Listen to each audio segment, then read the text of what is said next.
And DC Health is warning the public about possible measles exposure at several locations in the district. That includes the Amtrak Concourse at Union Station and a MedStar Urgent Care after visits by an infected individual who was contagious at the time. Anyone with concerns is urged to call DC Health. Get BIN News on demand 24/7 on the iHeartRadio app. The New Orleans Teacher Job Board is hosting a citywide career fair for current and future educators. Explore open school positions, teacher certification pathways, and career growth opportunities. The career fair will take place this Saturday, April 5th, between the hours of 10 a.m. and 1 p.m. at Walter L. Cohen High School. Visit newschoolsforneworleans.org for more information and registration. Good morning, Wake Up. The Good Morning Show. Good morning. On WBOK 1230 AM.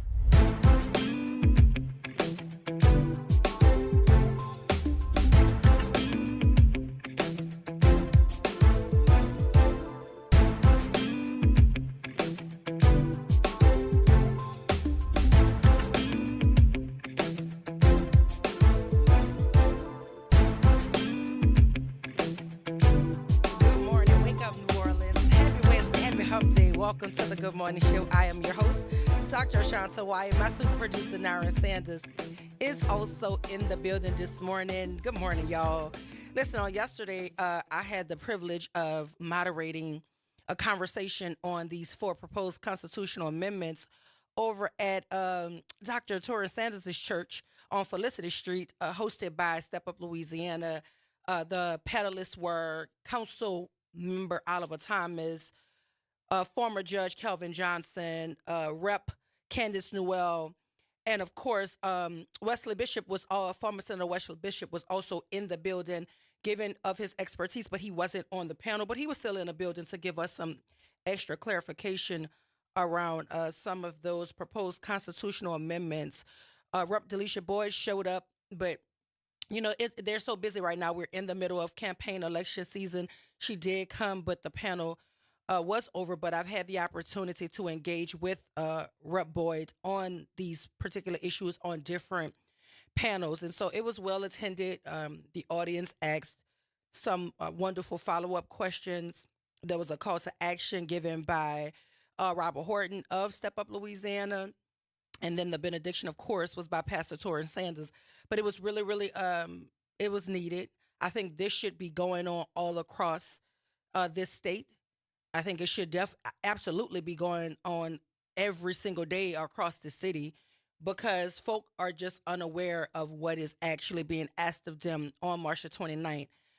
Early voting numbers are in. Some of our legislators and elected officials, grassroots folk, they are feeling positive about those early voting numbers.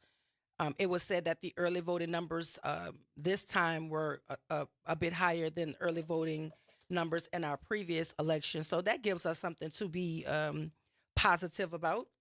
So again, we cannot fall out of love with our democratic responsibility. We understand there's apathy, but we have to be a collective on issues that will have dire impacts on our communities and its children. And so shout out to Step Up Louisiana for hosting that panel on those proposed constitutional amendments. And shout out to all of the other organizations. I know Vote is running a commercial with John Legend, informing people about what is on the ballot and asking everyone to vote no across the board. So we too are asking you vote no on all 4.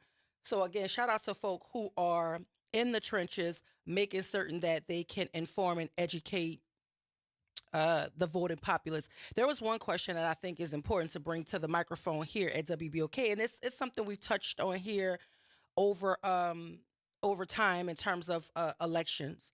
But a man, I almost said a young man, but he's my elder. He came to the mic and he said it was more so a statement instead of a question, and he posed a statement and the question in one saying the idea of the verbiage that is on the ballot, how they're condensing 100 plus page bills into 91 words, right? And so they're making those 91 words so cumbersome that folk can't understand what is being asked of them. And he more so was wondering, when are we going to change the language of the verbiage on our ballots. And, I responded to that and I told them it's not by happenstance, it's by design. They do not want you to be an informed voter. They want it to feel heavy. They want it to feel muddy. Because if it was really about informing you, the language would just be clean cut, straight. If Johnny had 4 apples, right, it would be like that. That's just it. Because everybody deserves an opportunity to not only vote, but to understand the impact of their vote and what they're voting for. And if it was really about transparency and access and making certain that you understand the weight of your vote, then the language would be simplified. That's by design. That is not by happenstance. So listen, we just have to lean into our elected officials and those folk who are trying to educate us and inform us and keep us abreast of the ever-changing legislature, because it's always something. So that's where we have to put our focus. We know what the game is. We know the trick plays. But that's why, when it's a competition or a game, so to speak, everybody has their side. You have your coach, I have my coach. You have your team, I have my team. And the thing about the difference right now is they're moving more like a team, and we need to do the same thing. We need to do the same thing because it is dire. We cannot allow our governor to run ramshot over our state the way that the president is attempting to do for this country. And while I understand that there's a huge MAGA agenda happening all across this country, it's going to take regular, everyday folk to come together to show our elected officials that they are public servants. They work at the pleasure of the folk who put them in office. Now, I know you like to think your big money benefactors is the people you should be listening to. But you got to come back to these communities, the ones you're disservicing. And that is when we should make them uncomfortable. So you go to the legislature and you do the will of the people, or we unseat you. That's what has to happen. And there's something that has to happen about the way we campaign around here. I think the structure is broken. I think it leans too heavily into wealth. And that is why folk can buy boards, buy seats, by elected officials. That's why they can do it, because they have the money to do so. And what that does is it cancels out the voice of the people. And oftentimes, whoever has the most money, more often than not, will call the shot. That's all it's about. That's why sometimes you don't even see folk throw their support behind anybody until they see the field get narrowed, right? Because they want to bet on the right horse. They don't want to say anything too early.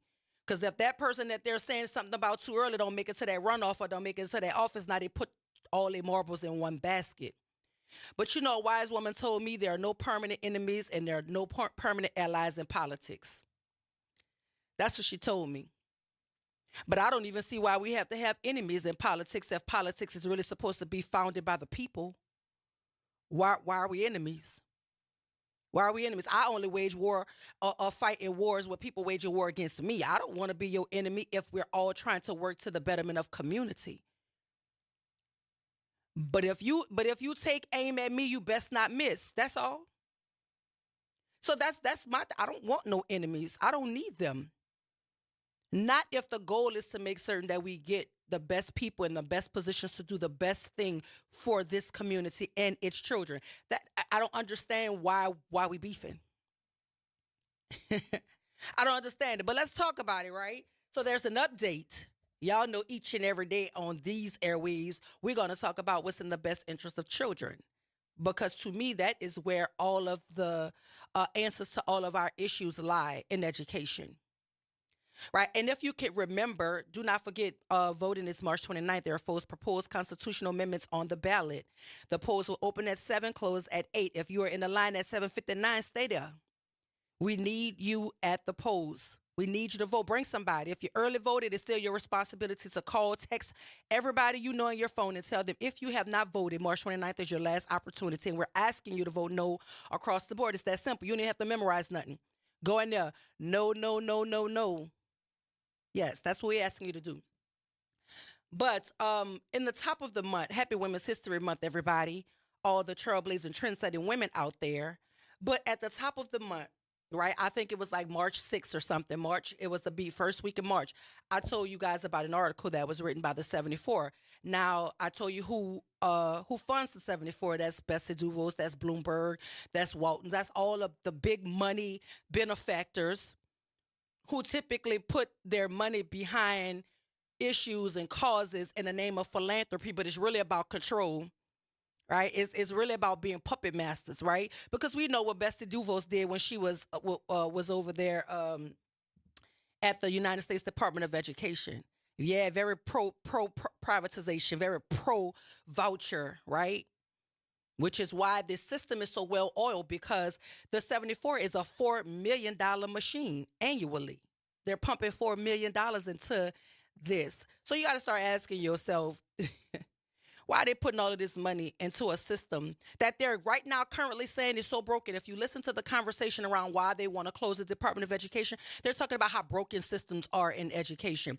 But they're not going to tell you for the last 25+ years, there's been an orchestrated hit against public education, literally by the very people who are now pretending like they care about its brokenness. Y'all got to stop playing. But at the top of the month, I told you about an article in the 74. And if you do not remember, let me remind you, awash in crisis, New Orleans searches for a new superintendent again. It says NOLA Public Schools, the last leader had no charter school experience, causing painful missteps. Now some system leaders say it's time for an insider. Now, be very, very clear, right? And this is no shot against Avis Williams, Dr. Avis Williams. I believe she got a raw deal. But pay attention to the language.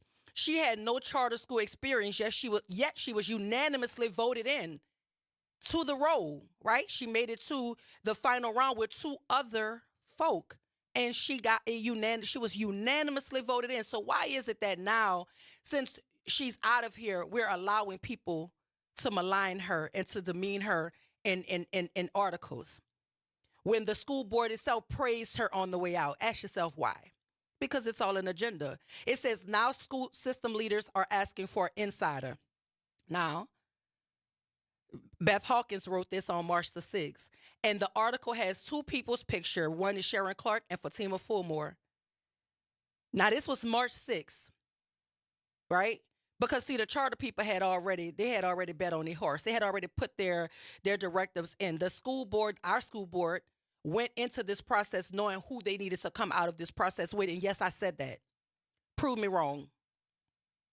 The article says when it formally kicked off its hunt for New Orleans superintendent in late January, the Orleans Parish School Board outlined a 3-month search process intended to culminate in early April with public interviews of the top candidates and in quick succession a vote to extend a contract to one of them. This was in March the 6th. And I will have you know, as of yesterday, there's a new article coming out by Maria Fazio from the NOLA.com. It surprises me what these folk decide to write on, right? It doesn't surprise me, really. I was being facetious. I apologize. The same two women that the article talked about in the 74, way on March 6th, are the same two women that happened to make it to the finalist round for the next superintendent of NOLA Public Schools. Now, keep in mind, there was a third person when they came out of their initial, I don't even know what to call it, because I don't want to give it more than it gave us, because it wasn't a real process. It wasn't a real process. Please understand that the school board got a list and they were able to vote for multiple people, and all 7 members voted for Sharon Clark, who has one of the worst charter schools in the city, been running it for 20 years. But they're acting as if they're looking for a successful school leader. Her proficiency levels are under 10%, yet 80% of the kids are graduating. Somebody got to make it make sense, but I don't know why Marie didn't add that in the article. Because if we're real journalists and we're trying to enlighten the community on the prowess of the two contenders, then surely proficiency and what they've done in education should be paramount in the conversation. But let me continue, right? The school board, the duly elected school board, every one of them voted for these two folk, 7 and 7. The other gentleman, I believe, Dr. Dedrick Sims, had 5 votes initially coming out of the applicant pool. He made it to the semifinalist round, which would have been between him, Dr. Dedrick Sims, the interim, Dr. Fatima Fulmore, and the Charter Industrial Complexes candidate, Sharon Clark, right? Both of these women got 7 votes. The guy got 5. So we knew right there that was play, right? It's play, because if they got 7 and he got 5, he made it to the semifinal round, only for them to do what, if you're listening? After a full day of first-round interviews behind closed doors, the Orleans Parish School Board voted to move forward with 2 candidates for the next chief of New Orleans Public Schools. I bet you did have a closed-door first-round interview. But this is after, at their own board meeting, that they voted to implement a public engagement portion of this. But the only people who are going to make it to the public engagement round are the 2 people that they initially wanted in the process, because it's already decided. Please understand this. Because if this man was credentialed enough and qualified enough to make it to the final 3, why didn't he interface with the public the same way y'all did 2 years ago? It was Dr. Avis Williams and 2 other candidates made it to the public, and y'all put them in rooms and allow people to talk to them and things of that nature. Why did you eliminate him before? Well, I'm going to tell you why. Because the public has been calling for an insider, right? But they chose the insider they wanted to give to the public. Because neither of these women are the public's candidate. So I wonder why the folk over at NOLA.com and all these other outlets are not talking about that. It's important to know that.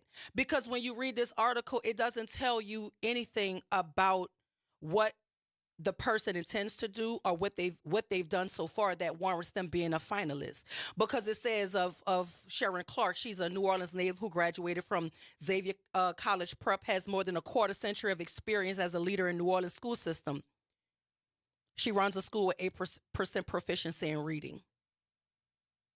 She got her start in education as a paraeducator and English teacher and was an assistant principal in Phoenix before returning to New Orleans in 2001 to lead Sophie B. Wright, then a struggling middle school. It's still a struggling middle school. Don't talk about no then. It's still a struggling middle school. She led Sophie B. Wright through its transition into a charter school. That's all it says about her. That's it.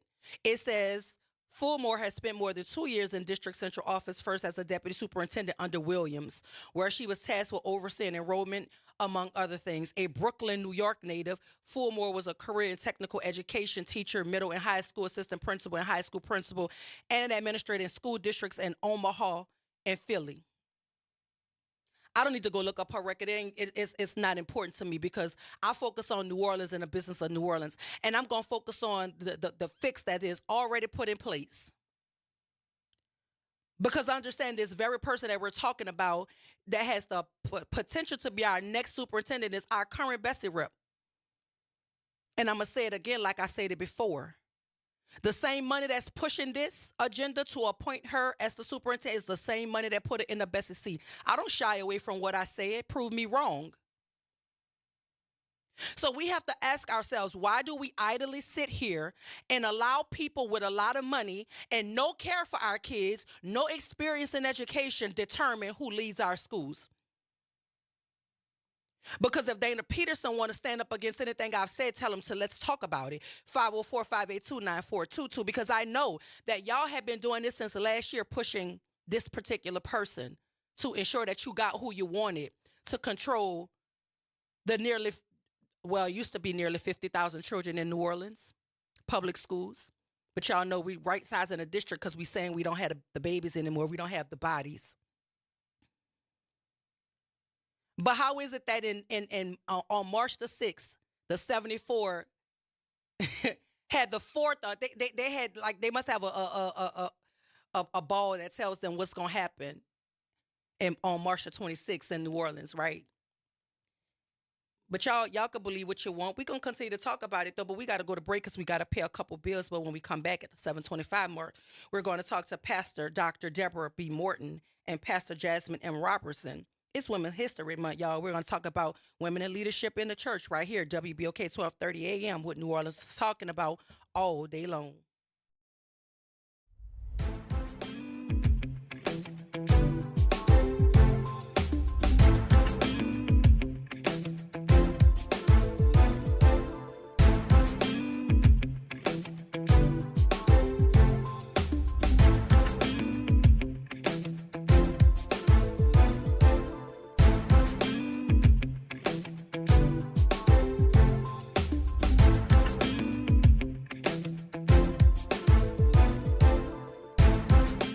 Attention, WBOK listeners. Are you a fan of the station and want to show your support in style? Well, we've got some exciting news for you. Introducing the official WBOK merchandise, the perfect way to wear your love for the station. Whether you're a longtime listener or a new fan, we've got something for everyone. Head to WBOK1230.com now and grab your WBOK gear before it's gone. When you buy WBOK merch, you're not just getting quality items, you're supporting the station you love. Connect with NOLA Public Schools. Follow us on Instagram, Facebook, and X for the latest updates. Sign up for District Digest, our official newsletter where we share district achievements, celebrate student successes, and keep you informed about our vision of providing a high-quality education. And don't miss our school board meetings. Watch in person or live stream on YouTube. Stay informed, stay engaged. Visit NOLAPublicSchools.com today. Again, that's NOLAPublicSchools.com. Visit DePaul's new Algiers Health Center at 2801 General de Gaulle Drive to receive primary and preventive care for both adults and children. Services also include behavioral health, imaging, and on-site pharmacy, vision, Medicaid enrollment assistance, and more. For appointments, visit DePaulCommunityHealthCenters.org or call 504-207-3060. Welcome to Liberty Bank and Trust, where your financial journey transforms communities. Since 1972, our customized banking solutions power your dreams and fuel your community growth. Every dollar you invest with us circles back to empower more people, ensuring opportunities for generations. Join us at Liberty Bank. Together, we empower possibility. Visit libertybank.net to start banking with purpose. Liberty Bank, there's freedom here. Making a difference in the community. WBOK 1230 AM. Good morning, Wake Up. The Good Morning Show. Good morning. On WBOK 1230 AM.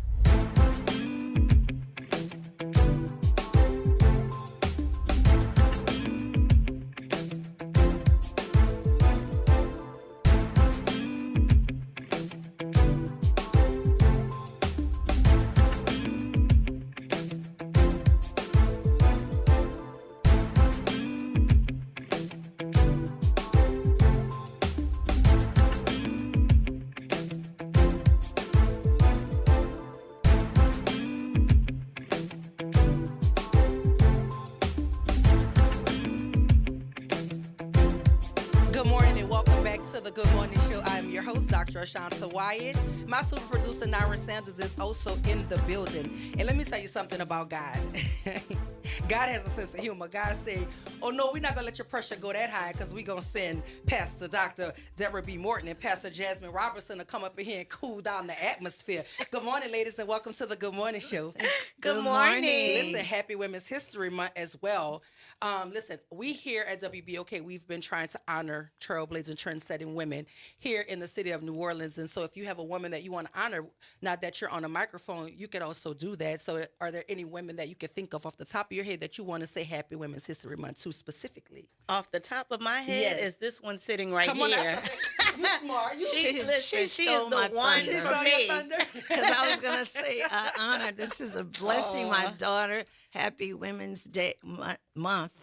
We almost done. Women's History Month. Yeah, yes. But I want to honor somebody in the grave. They can't hear me. Mm-hmm. My granny, her granny, her great grandmother, who raised me, and I didn't know she was a boss. She was a beast with a sixth grade education. You thought you stole it? You had to get it from somebody. That's probably where it came from. Well, I didn't realize it. I'm 70 now, and I'm saying you taught me what I didn't know. Yeah. She was a boss, 2 homes, worked, Cadillac sitting outside, worked every day in white folks' homes. But what's her name? Let's call her name. Zenobia Scott. Zenobia Scott. Happy Women's History Month. Yeah, thank you, dear. Oh, absolutely. I feel like that about grandmothers. I think grandmothers are, I don't know a word to do them justice, but it's something about the way they hold families together when they're here, right? That we don't necessarily see once they depart this life. So if your grandmother is still living, I think you should hold her extra tight, hug her extra tight for me. That's how I feel about my grandmother, Miss Rosa B. Wyatt. I just thought she could move mountains with her little bitty self. And little bitty. Yeah, she was a little bitty tiny, but she was powerful and mighty. I was in Walgreens the other morning with my grandkids, bringing them to school. and they had me all discombobulated, whatever. But I was saying, get this, you go over here, you do it. And the guy stopped and said, that's what I'm talking about. He said, them grandmothers. He said, we need y'all. I thought that was such a great compliment. Nothing like Absolutely, absolutely. So listen, both of you have been influential in your ministries. With Dr. Morton founding the Greater Women of Excellence Ministry and Pastor Jasmine taking on leadership roles. How has your shared family legacy, because it is a legacy, in ministry shaped your approach to leadership and your spiritual journey? What is the most significant lesson you've learned from one another? My goodness, my legacy has shaped me because it's what I saw. I often say I was gleaning and I didn't know even why I was gleaning. I had no desire to do really what they did. I was fine on the administrative side, but to walk in ministry, walking in the path of this woman of God, my mother and my father, leading in ministry, preaching, that came so late for me. It was what I saw. It was what I was groomed to do without even knowing. I don't think they even knew I would do this, but that has shaped my path. Even the way we deal with people, the humility that I always saw them do, shaking hands after service, all of that has helped me to be the leader that I am. And I guess one of the most significant lessons that I've learned, I think I just said it, is to love people, to be kind to people, to be sensitive to people. We have the privilege of serving people of all walks of life. And so no matter how privileged we may be, my parents always taught me that you don't flaunt what you have, and because it's because of these people who sow into the ministry and because of your walk with God that you are where you are today. That's how we are able to do what we do. So I think that's one of the biggest lessons that I've learned, to love people. Aren't you proud? I'm so proud and grateful. Yes, yes. Absolutely. I think, and so how does that feel for you as a parent, like you, to see her walk in the footsteps that you and your husband have put down? How does that feel? What does that it's feel like as a parent? It's surreal, but it's amazing because she's my co-pastor and I was her co-pastor. Right. She's worked for me in an administrative role. And she's always been like a good child, obedient. The older girls looking, watching, telling on all the other kids. But she's always been sweet, and I could see how God groomed her for this role. And it's an amazing feeling. It's surreal, but it's amazing. It's a, the word I want to use, fulfilled. Mm-hmm. I feel so fulfilled that I gave up my career to raise my kids. Never knew I would be a pastor's wife. Never knew I would be sitting home being a mommy. And then God says, do this. And my husband says, do this. And God says, do this, and I'll bless you. And I have been so blessed. And it's like I never missed anything. My friends were doing their careers, moving all over. But they look at me and they were like, how did you surpass us and you started after us? Right. I'm like, it's the goodness and the promises of God are yea and amen. He never lies. He does not. And you mentioned that you service people from all walks of life. I think that's important that the church pushes that message forward, right? Because we don't necessarily have to agree on certain things. I believe as leaders in whatever field we're in, and as leaders in ministry, you're called to do what God asked you to do. Right. And folk come to you as they are. I think people bring their best selves. I don't think anybody's like goes to church and say, I'm going to leave the parts of me that need the most help at home and I'm going to just pretend that I have it all together. I think that's a place almost like a hospital. Sure. Where you should just come as you are, spiritually to be fed, right? Yes. And not to be criticized or ostracized. And we see so much of that happening in the church. Yes. Where do you feel like what is your role as women in leadership, women in the ministry? What is that like for you to see the church more? For instance, I just saw a video the other day. He was a white pastor, but he was lambasting people like from the pulpit. Mm-hmm. And I, as a person who is listening to that doesn't make me want to visit your church. That doesn't make me want to know the God you think you know. Sure. So what is that? Where's your role in that to make certain that you operate in the spirit of who God actually is? Well, I think she said it earlier, and it's been my foundation because it's the foundation of the one in whom I believe, which is Jesus Christ, which is love one another. He taught that so much with the disciples.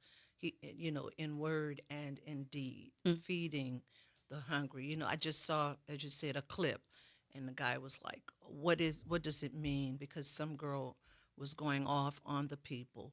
And I you know, the world we live in, if you're not churched, it things can come across wrong. I didn't agree with her because she was not the senior pastor.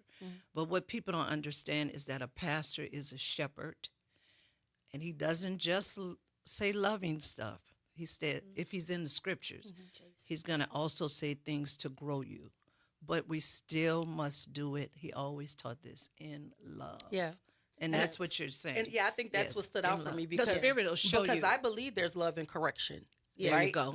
But in order for folk to want to feel like they're open to being corrected, they have to first feel like their humanity is valued. That's right. And so how could I trust you to help correct me if you're making me feel like who I am is something to be, and then on a public platform such as the pulpit, everybody's watching. I think there's love and correction, but I do believe that there's a way that it can be done in the spirit of who God actually is for us. And it was jarring. So it's how Jesus asked us to come to him, right? Yes. He says, come to me, all you are heavy laden, and I will give you rest. Yeah. So he's not expecting us to be put together. People are coming to church broken. They're hurt. We just talked about this the other week. They're in debt. They don't feel loved. They've been abused. So how can we celebrate the risen Savior, who's this great protector and loving God and forgiving God and a God of grace and mercy, if when they come there, there's no grace to give, there's no mercy to show? So I think that it's important to embrace where you are, but then also we're talking about this even in evangelism. Don't stop with them getting there. You have to disciple people, but you've got to get them in the door first. Yeah. So go ahead, Pastor. And I wanted to add relationship. See, when we see things, and this social media is good and bad, relationship. See, there's some things I could say to my members, because there's a pastor membership. Sure. And they like know you, and I'm like, listen, get it together. Yeah. But then yesterday I just hugged you. Tomorrow I cry with you. Right. Yeah. But when there's no relationship and you see something on social media and, they're rebuking, it comes across harsh. Yeah. So we've got to be careful with social media. And people take a clip, put it out there, and they think that's the whole ministry. Yeah. So, but I get it, because that's all you saw. Yeah. So, but relation, and her husband says something, Bishop Robinson, shout out to our pastor. Yeah. Shout out to my honey, my Bishop Paul Moore, our overseer. Because I don't know how you was going to get out the door I know, without saying okay. that. Thank you. I'm for looking wisdom. in your eyes, and I got something. But he says something, rebuke without relationship breeds rebellion. Yes. There's a disdain. I don't know you. You know, that's why you can't I'm good receive. at saying to people on the streets and kids. But it's so funny. I'll say, son, don't do that. But I have to try the spirit by the spirit, because they will beat me up. Yeah. I'm not everybody's grandmother. Well, I also think, I think that's what you said is so important. Relationships are important. But I always say the children of this city are so in tune with authenticity. Sure. They understand if you coming at them wearing masks. They understand if you're walking up to them in the fullness of who you are in love and care. They respond differently when they know that it's genuine. Yeah. They have something on them. I don't know what it is. It's like a radar, right? And it happens. Children. And so I feel like that about folk who are proclaiming to be in the word, right? You can, there's an energy around certain folk that when they're coming to you. The words might be harsh, but it's in a tone of love, right, and correction, and not demeaning, because his the tone of his chastisement from the pulpit was about slavery, and he basically was telling his black congregants to get over it, because none of you experienced slavery. You get over it. Like, what are we talking about it for? You were never a slave. I never owned those. That's the way he was talking. So to me, it disrespects the history of understanding people where they are. The why people still feel that way. Yeah. Because from a large generation, a lot of us, the more things change, the more things stay the same. Come on. And so for me, I want people to understand that there's love and correction, but there's also a way that you correct people where you have an anointing on your life. You have a responsibility to not only yourself, but to God. Yeah. God loves and he also chastens, but that comes with relationship. Yes. And one other thing, I know you want to go on. No, I'm gonna do is what that you want to do. This pastors- is your segment. No, ma'am. By the way, I used to work for WBOK. Oh, Really? my Well, We're goodness. not going to talk about it. It was a disaster. She's done it all. It was a okay? disaster. No, I had a moment. I'm like, Lord, I could talk, It's been a disaster. but I couldn't work all over. See, Yeah. y'all got it. It's a little different and easier. Things have Not changed. so- But it looks easy. No, to no, folk it- until you're sitting here doing it all at the same time. Yeah, but so- we had buttons for days, and I said, "Help, Jesus!" but I want to say this. Also, we're flesh and spirit. Yes. And sometimes pastors, as well as other Oh, leaders, Yeah. mayors, all kind of people, governors, presidents. In our flesh, the Bible says Rise there's up. no good thing. If we don't come in the spirit, like you say, it's discerned Yeah. and it's not received. And so we just messed up. And we have to admit that sometimes. So let's talk about something. I guess lighten the room. All right, all right. We're gonna go to church before we leave. I'm certain of it. Let's right? do it. But what does it mean to you to see not only your daughter but more and more women coming into leadership roles in ministry? So I'm just so very proud. I'm trying to think what I was posting, saying I'm so proud of you. And I have my daughter in Atlanta. I have my niece. She preached Sunday. Then I sat with some of the two younger nieces. They're hoot, but they're strong. They're strong. I see them. They've developed. And then when you think you had something to do with it, and they received it, and now they come into their own. You see something different in them. It's so I can't look. I'm a mama. I cry. I get teary because it's again, it's fulfillment. It's God says, train them up in the way they should go. And then young women, listen. Sometimes I hate social media, but I'm gonna be confess. I wake up because I'm a night person, and all those hacks and You scroll motivational thing. Look, I save so much.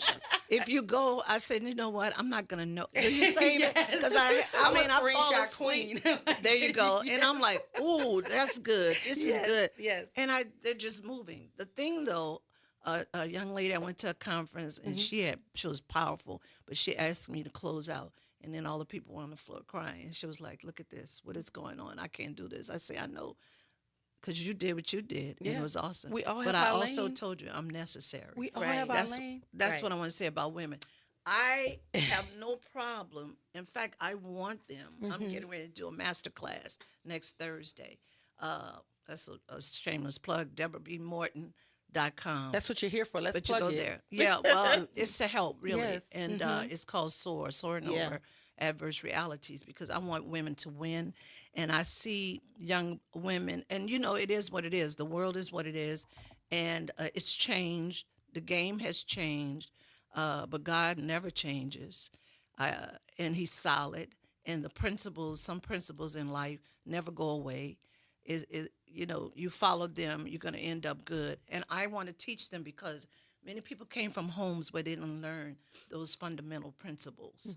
And so I'm excited about that. So that's how I feel. I want them to soar. I want them to fly because it makes me feel so good. That's why I've been celebrating Women's Month. Because women are awesome. Let me ask you. So, are you still accepting folks signing up for your master class? So when is it posted happening? At 12:40 last night when I woke up again after the grandkids to say those who didn't get in, they can get in. Yes. So how do they get in if they're listening and they want to join the master class? Lord, I hope DeborahBMorton.com. Just saw it. DeborahBMorton.com to sign up for the master class that is happening next Thursday. On Thursday at 6:30 Central Time. Central Time, and where is that taking Eastern place? Time. Online. Oh, so good. Online. So So they can there's do a it for- link. When you go to DeborahBMorton.com, then there is a link for you to go and sign up. I'm excited. Go to DeborahBMorton.com to sign up for the masterclass, and you can do so from the comfort of your home because it's online. So you don't even have to get in your car and drive anywhere. Click the link to join. So, Pastor Jasmine, let's talk about this because I heard Dr. Deborah Morton say she's a Grammy, right? She is. So is this the same woman that raised you, or is she Marshmallow right now? Because you know they're different. Listen, when these grandbabies they turn into are everything to her and my father. I mean, everything. She was just this morning waking them up. Now, she did do that with us. She was a fantastic stay-at-home mom. But the things that she gives them, she'll cry at the drop of a... I see she's getting ready to cry just now. Yes, just talking about them. And actually, I have one as well. It's through my husband's daughter. So I'm growing into what she is, but...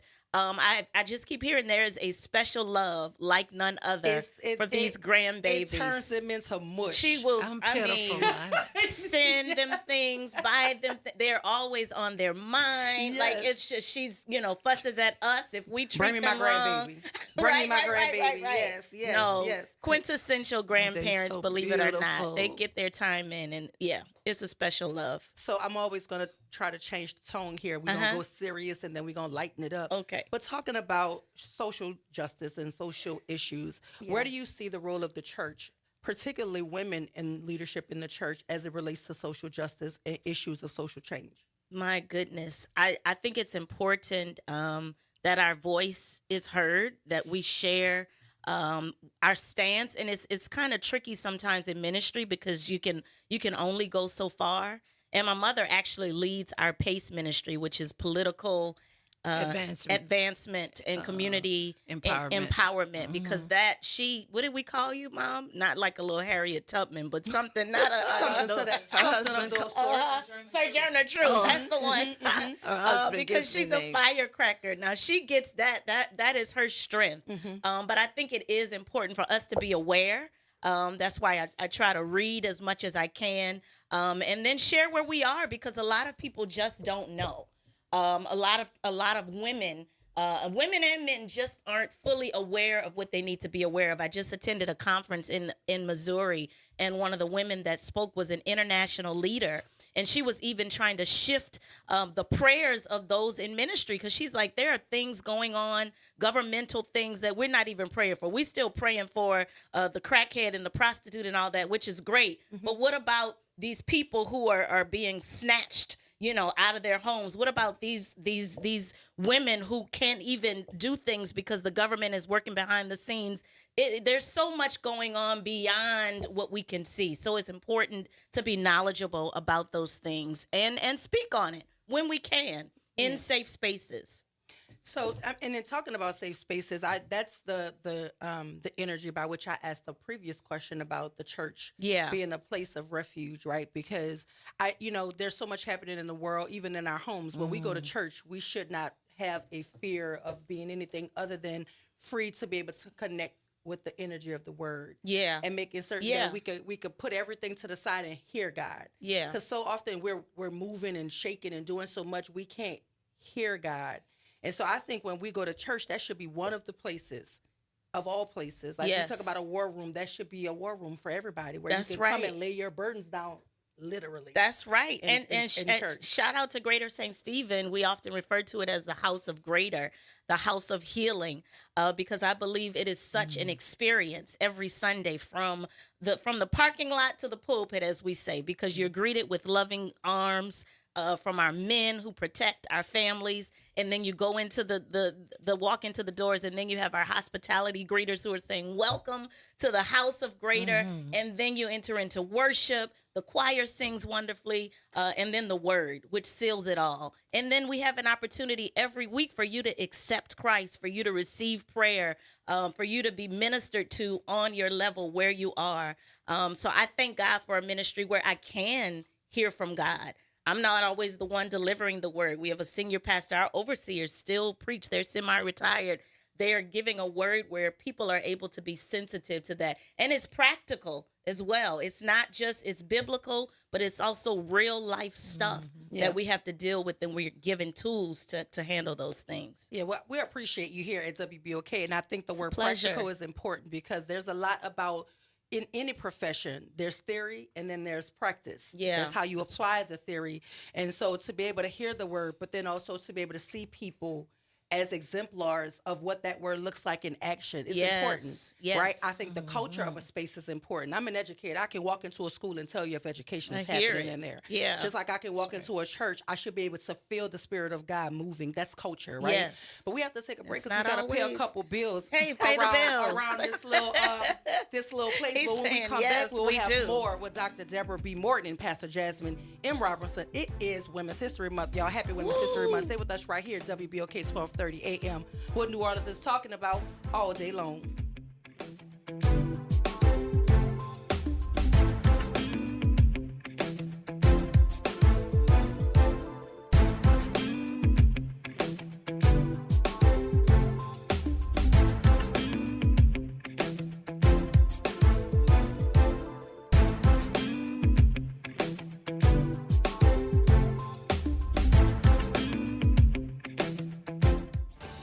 Someone had a birthday. Yep, 50. Can't believe it. 50 years of wisdom. Great segue. We have health news, a CDC update.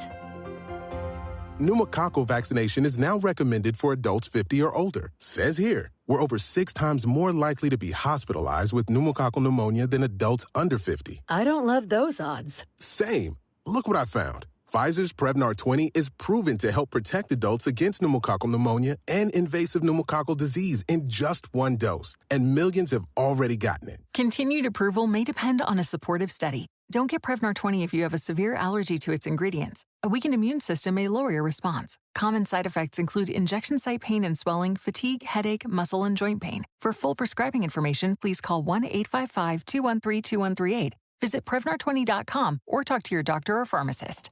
I'm on Prevnar20.com now, scheduling my appointment. Good idea. And happy 50th. Saints of God, it's time for us to tell you the truth. It's time for you to start your 21-day challenge. Don't take another day. Do it right now. Call 504-701-4711. That's the whole water stove, Pastor David Impartian Sr., the host of Change Your Water, Change Your Mind. This is the water that's designed to change your body, the way you think, the way you act, and the way you look. Why don't you start your 21-day challenge today? For $35, you can start it right now. Call me so we can set up your appointment. 504-701-4711. That's 504-701-4711. Change your water, change your mind. Welcome to The Community Scientist. I'm excited to bring you our quarterly review of the latest research. If you live or work in St. James, St. John's, St. Charles, Ascension, Calcasieu, Baton Rouge, or St. Bernard parishes, it's vital that you have access to clear, objective information about lead, hexavalent chromium, and cadmium, and how these substances impact your health and our natural environment. The Community Scientist is a service program of Rise St. James, supported by our dedicated TCS research team. To learn more, visit risestjames.org. Good morning, Wake Up. The Good Morning Show. Good morning. On WBOK 1230 AM.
And we are back. Welcome back to the Good Morning Show. I am your host, Dr. Ashanta Wyatt.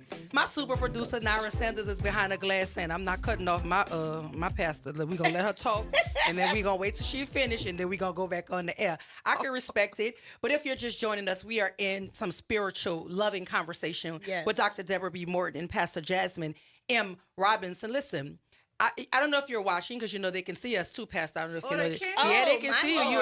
You're on camera. Oh my God. But if you can, you look a little decent. It's not just radio; they can see you as well. But if you're just joining us, you're missing a conversation. You can tell there's so much love, and you're so proud of your daughter. When you talk about her, there's just this glow about yourself, and then she lights up when she talks about the footprints you've laid down for her, and that's another conversation about where I believe the church can also be an anchor, because a lot of our children are walking around in this world without that sort of direction from a parent or from a grandmother. They don't have it. And so they're wayward. They're just trying to survive without the life raft of the protection of parenting. Some of our parents need parenting, right? A lot of the expectations we put on our children, we take for granted that simply because somebody bore a child that they actually understand how to raise one. They give what you have. And to me, just like the schoolhouse is a holistic space, because we're not just educators, we're nurses and doctors and counselors. We fill all kind of gaps. I see the church in the same light. Yeah. So how do you feel about your role when you have to take off your hat as pastor? Right. Or keep your hat on as pastor and stack all the rest of the hats on top of it. Woo, and there are many hats. My mom knows I have a full-time job. I work remotely for a university out of Los Angeles. So I'm doing that. So that's one hat. But then I've become a counselor, a mentor, boss, all these different roles. I think they're necessary. And I also think, as we pull in more of our young adult women, it's important to see that you don't have to just do or be one thing, that you have the power, the ability to be as much as you need to be, because that's a part of your purpose. My mom talks about my grandmother and all that she did and all the roles that she played, her as well. Mm-hmm. I saw it, and now I'm becoming it. I mean, she was everything. Managed the budget, attended school activities, buying property, speaking engagements, all those things are important, and they're important to see. And just to add to what you said about, what you can give, sometimes you can only give, most times, what you have. A lot of times nurture will take place, and then you're able to give more than what you've seen. And I think even my mom was able to give us more than what her mother gave. She actually lived with her grandmother.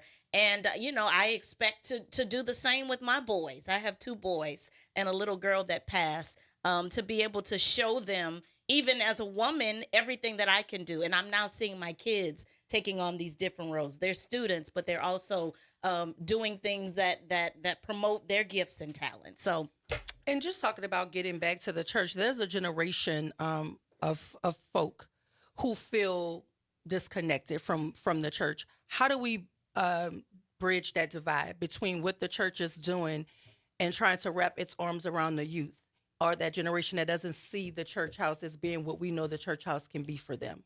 How do we bridge that divide? So when you were talking about when we're pastors and pastors' wives, and as you said, school teachers, we have played many roles. Mm-hmm. And that nurturing, because people didn't all they don't get it all at home. Right.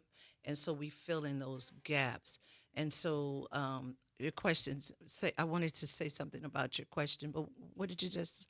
We're just talking about bridging the divide. We hear a lot of the times that the younger generation, they don't feel a connectivity with the church. Yeah. Like, how do we encourage them to come to the house of the Lord without feeling like they have to change themselves or be something different or appear differently?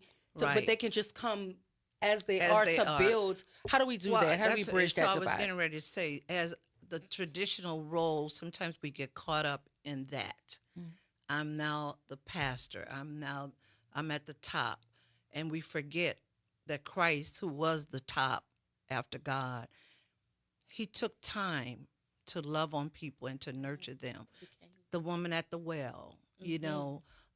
The blind man, the thief. And the thief and accountant in the tree, come down. I'm going to your house today. I think we forget what the sole purpose, and I just taught this in Bible study, of the church is winning a soul to Christ. Yeah. Saving, getting a soul saved. And that encompasses more than just a preached word. It's a preached right word. like I said, correction, nurturing, loving. And so that's what the church give. And this, we're becoming a godless world, a godless generation. And we see so much pain. We see so much pain. And I believe, really, as African-American people, if God hadn't brought us through out of slavery, we wouldn't be where we are today. So I think we have suffered a lot because we left the church. Yeah. We left, I went to Sunday school. I was in church 2 or 3 times a week, but didn't mind it, had fun, because the people at the church nurtured us. They told us, y'all better go to school and finish. You better not be with boys. You bet things that maybe some homes didn't teach. Oh, I remember I went to on us Vacation and Bible everything. School. Okay. I went to Second New Light Missionary Baptist Church. Come on and I went confess, to Ebenezer Yes, Baptist Church. See, I'm yes, from this is Algiers, it. right? But my family is from Melpomene and Saratoga. Oh, so that's my area. A lot of what we did happened over here. So my auntie Carolyn lived on Felicity Street, and her church was Ebenezer. That's right. She had us in Vacation Bible School every summer. Right. Right? I was a teacher. And I went to Second New Light, which was my grandmother's church. And that was an older church, right? They had real ushers there. They was Don't ushering. play with. You're not talking. You're not going to sleep. You're not chewing They're gonna gum. slide you a peppermint to help you stay woke. Yes, I went to church. I just love. But look at you. Yeah. Look at you. Look at what you Look at become. your Yes, insight. yeah. Mm-hmm. And I was gonna say that I think modeling what it should look like. Yeah. Modeling, because sometimes we often can be so judgmental. And, there's a scripture that talks about us being able to judge as Christians. Like that is what we can do. But sometimes it's not for us to judge. It's just for us to be. I have young adults. They tell me all the things. Look, I slipped up. I did this and that. And sometimes it's not for me to say, boom, boom, boom, boom, come down on them. But just, do you see how I am? Yeah. Do you see what I'm doing? Do you see when you live right, how life turns out for you? So, Pastor Jasmine, how important is it for parishioners to see the humanity in you? Because we're flesh, right? How important is it for them to see the humanity in you and that you're still very much tuned in and connected to the spiritual side of what God wants for your life? That's an interesting one because, our greatest example is Jesus, who walked the earth as a human. But I think even in his humanity, it always pointed you back to him. So as leaders, we can't be fully transparent in everything because sometimes immature believers aren't able to handle that. So there has to be a level of discernment with that. You're a real person. Like Yes. you go through real strife. Yes. But hey, you lose a loved one, you hurt, you Yes. cry. But then they see you go through your healing. I lost my baby girl at 8. Well, she was 18 months old in 2003. I wasn't in leadership then, but I was a pastor's daughter. My church family watched me go through that, but they also saw me lean on God. So those moments like that, I'm trying to think of another example, just grace shown in situations. We've been through a lot of transition this year. We were at a church in Atlanta. Now we're here at a church in New Orleans. It didn't always feel good to have to change. Yes. So they see those things, but then they also see the success that comes after that and just going through it and coming out of it. And I have a great scripture for that, which you were saying. Yes. About Christ and how that's my model. That's my. If he was a woman, he would be my woman of the month. But for Women's History Month, he's my God of the month. He's the God of example. all my months. This scripture, and he was moved with compassion. Yeah. When he saw the people hungry, because the natural side, he was moved. When he saw the woman at the well, that's one of my favorite sermons I preached. He changed her whole life. He said, I must need go through Capernaum. Samaria. I've got to go through there just for her. But what led him, and this is what we must always operate in, the Spirit of God. Yeah. See, the Spirit of God balances us out. We're not shouting all the time. We're not kind all the time. Right. So he gets you. You have to submit to the Spirit. He was moved with compassion. I love that text. Yeah. So we have about 30 seconds. What do you want to leave the listening audience with? When you're having fun, the time flies when you're having a good time. Because we're talking about women's history and all of that, I just want to encourage women to be the best that you can be. There's a movement that I started in Atlanta. It's the Why Woman. Behold, be healed, and be yielded, because I'm a why woman. I've been through my stuff, but I came out stronger because I was yielded and surrendered to God. So in order to walk in your purpose, do it. Oh, we got 30 And seconds. I want to say, get ready and soar. Yes. Don't you dare stay where you are. Women's Month is ending, but you're not. You're just beginning. I want you to go and reach all the heights that you can, and I'm here on this side. Me and Lady J, co-pastor Jasmine Robinson, we are praying for you, that you be everything that God has called you to be. And you. Thank you. Yeah. Great woman of God. Be greater. Listen, if you're just joining us, we were in greater. conversation with Dr. Deborah B. Morton and Pastor Jasmine M. Robinson. We're talking about Women's History Month, them trailblazing, trend-setting women from over there in ministry, women in ministry leading. We appreciate you for joining us this morning. Thank you for being here. Happy Women's History Month. Women's History Month. Listen, y'all stay with us right here. We're going to talk about it, the state of the city, state of the state, state of this country right here, WBOK 1230 AM, what New Orleans is talking about all day long.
WBOK 1230 AM New Orleans. Home of the Good Morning Show, 7 to 9 a.m. weekdays. This news report is brought to you by New Schools for New Orleans. I'm Bree Wood with 4 things you should know with BIN News. U.S. Representative Jasmine Crockett faces possible censure for calling Governor Greg Abbott Hot Wheels. Abbott has been in a wheelchair for more than 40 years. She insists she wasn't making fun of his disability. GOP Congressman Randy Weber plans to file a censure resolution. Leaders from PBS and NPR will appear before the House Department of Government Efficiency Subcommittee today to discuss federal support for public broadcasting, which includes over $500 million in funding from Congress. Maryland is nearing the 1-year anniversary of the Key Bridge collapse. Governor Wes Moore will host a ceremony today to honor the 6 workers who died and the emergency crews who responded, highlighting Baltimore's resilience. And Jurassic World Rebirth tops Fandango's list of summer's most anticipated releases, followed by The Fantastic Four: First Steps, Superman, Thunderbolts, and Mission Impossible: The Final Reckoning. Get BIN News on demand 24/7 on the iHeartRadio app. The New Orleans Teacher Job Board is hosting a citywide career fair for current and future educators. Explore open school positions, teacher certification pathways, and career growth opportunities. The career fair will take place this Saturday, April 5th, between the hours of 10 a.m. and 1 p.m. at Walter L. Cohen High School. Visit newschoolsforneworleans.org for more information and registration. Good morning, Wake Up. The Good Morning Show. Good morning. On WBOK 1230 AM.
are back. Welcome back to the Good Morning Show. I am your host, Dr. Ashanta Wyatt. My super producer, Nara Sanders, is also in the building. If you're just joining us, you missed a conversation about Women's History Month and women in leadership in ministry with Pastor Dr. Deborah B. Morton and Pastor Jasmine M. Robinson. So thank you, ladies, for being here, joining us this morning. I think I needed it. Because, you know, we was getting ready to go up with the conversation about these schools, and God said, So he brought two women in the room to temper the energy in here. And right now we're getting ready to jump into conversation with Councilman Freddie King from District C. Good morning, Councilman. Welcome to the Good Morning Show. Good morning, Doc. Thank you for having me as always. And I want to say, you know, children, schools, that's your passion. Yes. We need more people like that where children in schools and our youth are their passion. I think this would be a better city, so never shy away from getting into it when you're defending the children. No, listen, I appreciate that, and I think, you know, when the thing that people they seem to be confused about me is what they have to realize is that at the foundation of everything that I'm saying and every passionate moment that I'm having, it's about kids. This is not personal. This is about children for me. We need more people. So I think when people realize that, you know, it's easier to converse and to have a meeting of the minds. You already have a phone call. Already, you just got here. You just sat down. What's going on here? Good morning, Miss Alicia. Welcome to the Good Morning Show. You're on with Councilman King out of District C. Turn her up. I can't hear her. Miss Alicia? Yes. Good morning. I can hear you now. Okay. The councilman has reminded me of yesterday in answers to what Aaron called in about yesterday about we don't have anybody to, you know, do for us and blah, blah, blah, blah, blah. This is one of our gangsters right there. He is a quiet giant. And if anybody, and that's how he moves. He's a quiet giant that gets things done. Another gangster we have is Senator Joe Bowie. Another gangster, we have Senator Jimmy Harris. These people, and you have Matthew Willard, you have Delisha. So when they talk about we don't have people that do for us, that is so not true. We have a bunch of gangsters that's out there every day fighting for us and getting what we need to get. But, Councilman, I'm coming back at you. You know we need that boxing gym over there in the cutoff. Where are you with that? And also support more boxing gyms around like we have at Milne with Spartan. I'll hang up and listen. Thank you so much, Miss Alicia. Now listen, before you answer that, let me tell you something. When you get a compliment from Alicia Plummer on the air, you done made it somewhere. I don't know where you're at in your made it journey, but you made it to another rung on the ladder where you get a compliment. But what I do appreciate about her, she complimented you, and then she said, now let me ask you this question. Where are you with these gyms, particularly in the cutoff and more gyms in the LGS area? And she will not hold or pull any punches. No. She will tell you when she thinks you're right and when she believes you're wrong, and I appreciate that from her. We don't have a timeline on a boxing gym, period, in on the West Bank in Algiers.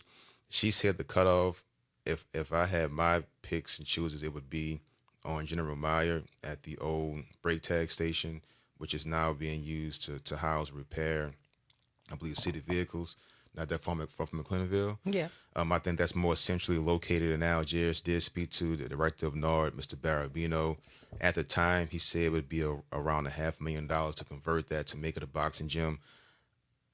If God gives me another term, that is one of the things that's on my to-do list, to bring a boxing gym to Algiers. I think it's doing wonders for kids in Milne. I think it would be great for the kids on the West Bank who need that outlet to do something positive after school, on the weekend, in the summertime, to have a positive way to get rid of some of that energy that they build up and some of that frustration they build up. So Ms. Plummer, I will work on that.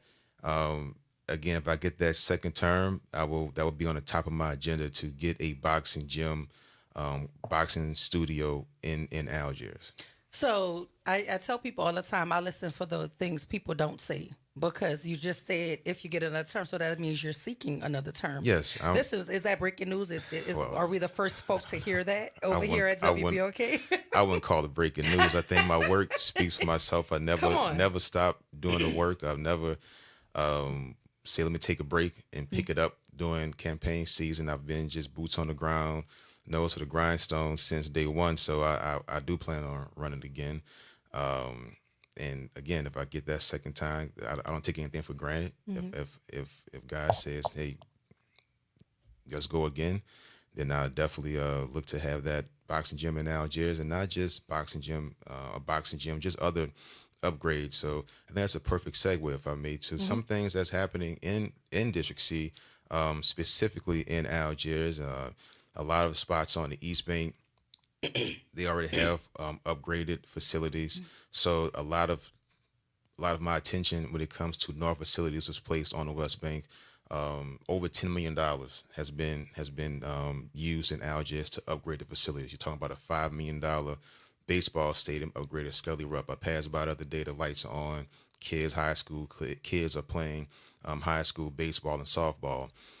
The George V. Rainey Auditorium, Algiers, the West Bank's first indoor swimming pool. I walked through it last week.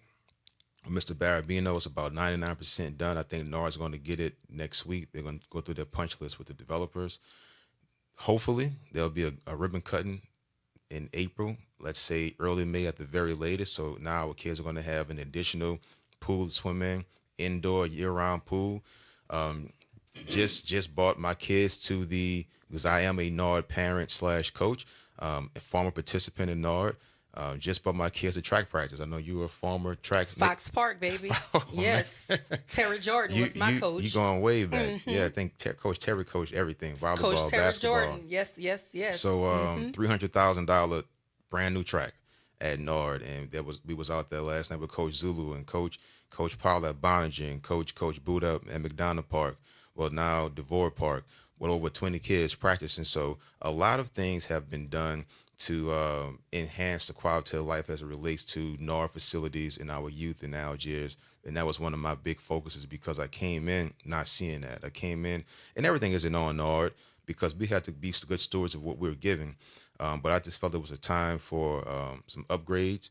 Mr. Barabino committed to working with me in the community to find those upgrades. And there's also smaller victories, but I mean, Morris FX XS Jeff, formerly known as Berman. We still call it Berman. Berman. It come off the tongue a lot better too. It's still Berman. We like to FX, us. but Berman, yeah.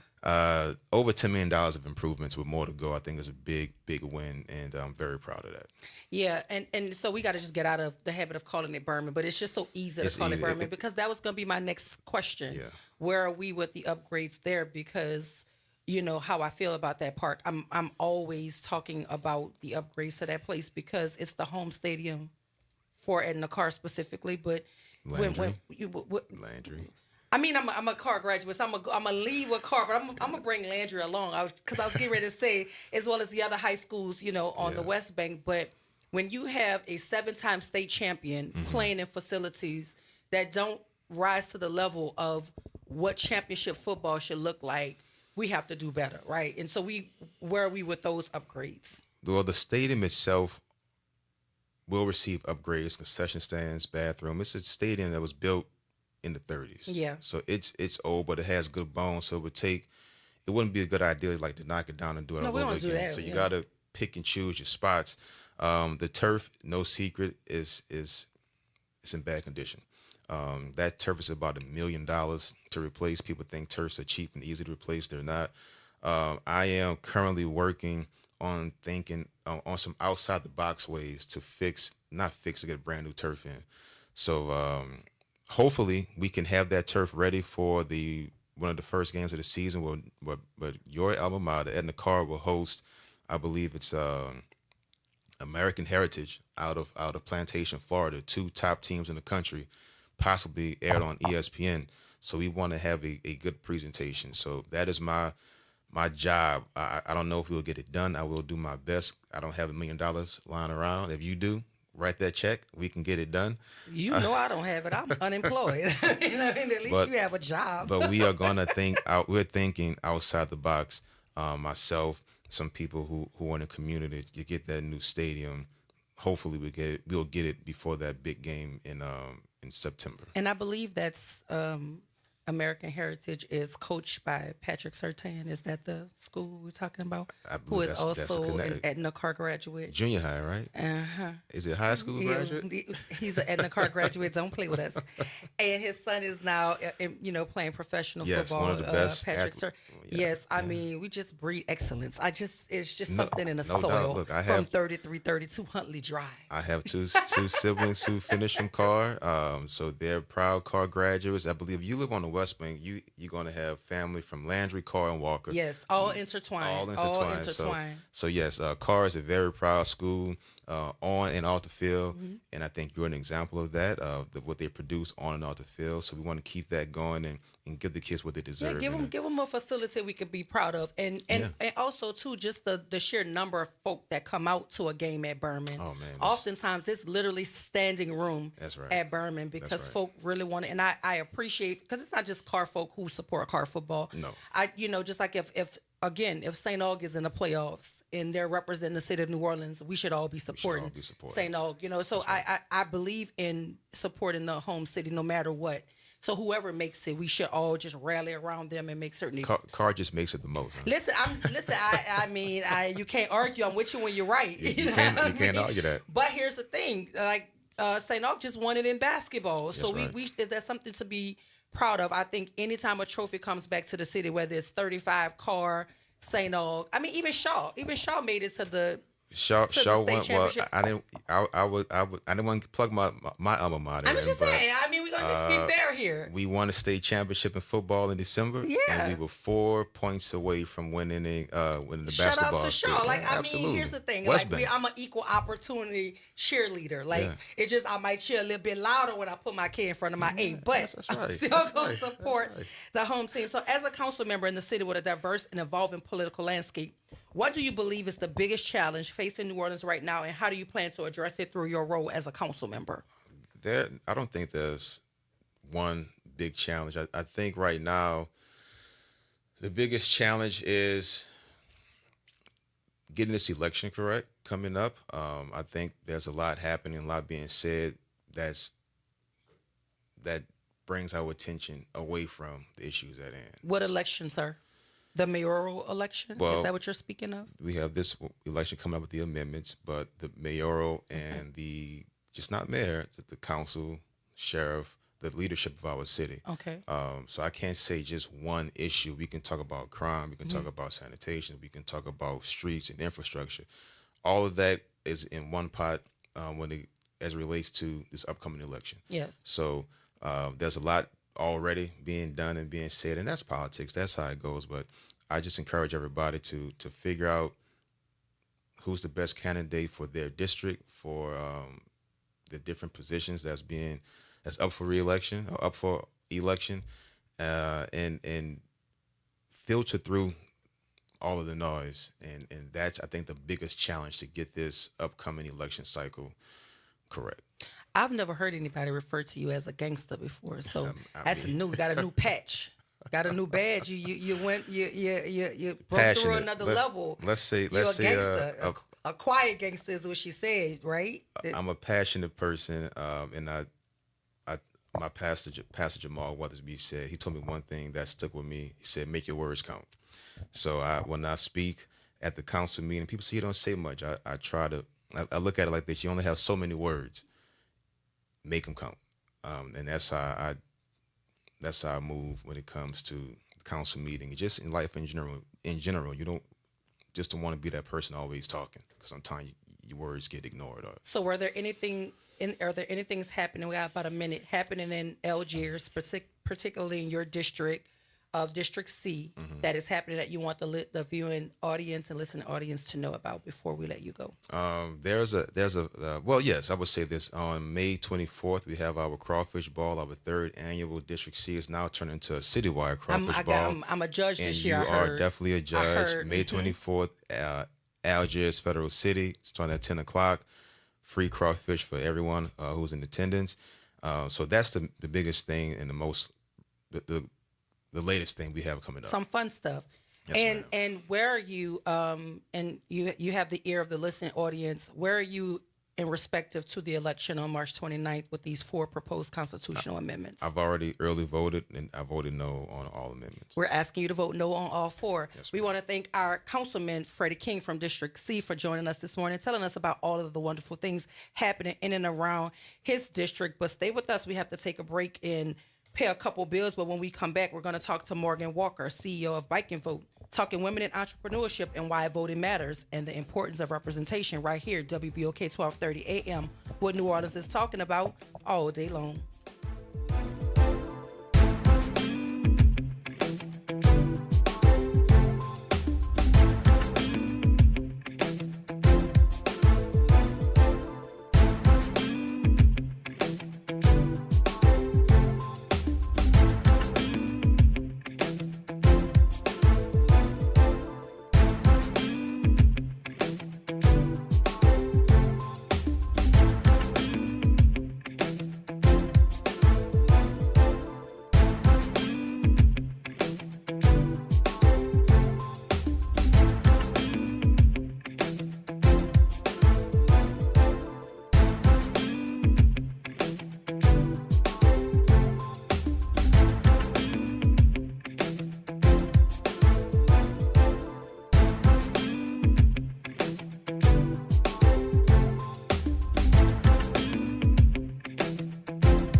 Trying to grow your business or increase traffic to your location? We can help.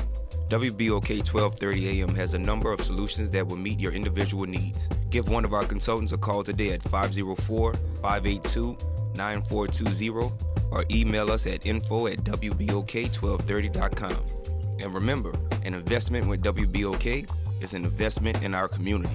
Call today. NOLA Public Schools is excited for the rest of this 24-25 school year journey with our families, watching our students dive into learning, growth, and success. As the school year continues, our dedicated educators are focused on keeping every student engaged and motivated. Let's keep embracing new challenges, celebrating achievements, and supporting each other to make the rest of this year even more impactful. Stay connected with your school and NOLA PS through our social media channels for updates and resources. We're here to help our scholars attend today, achieve tomorrow.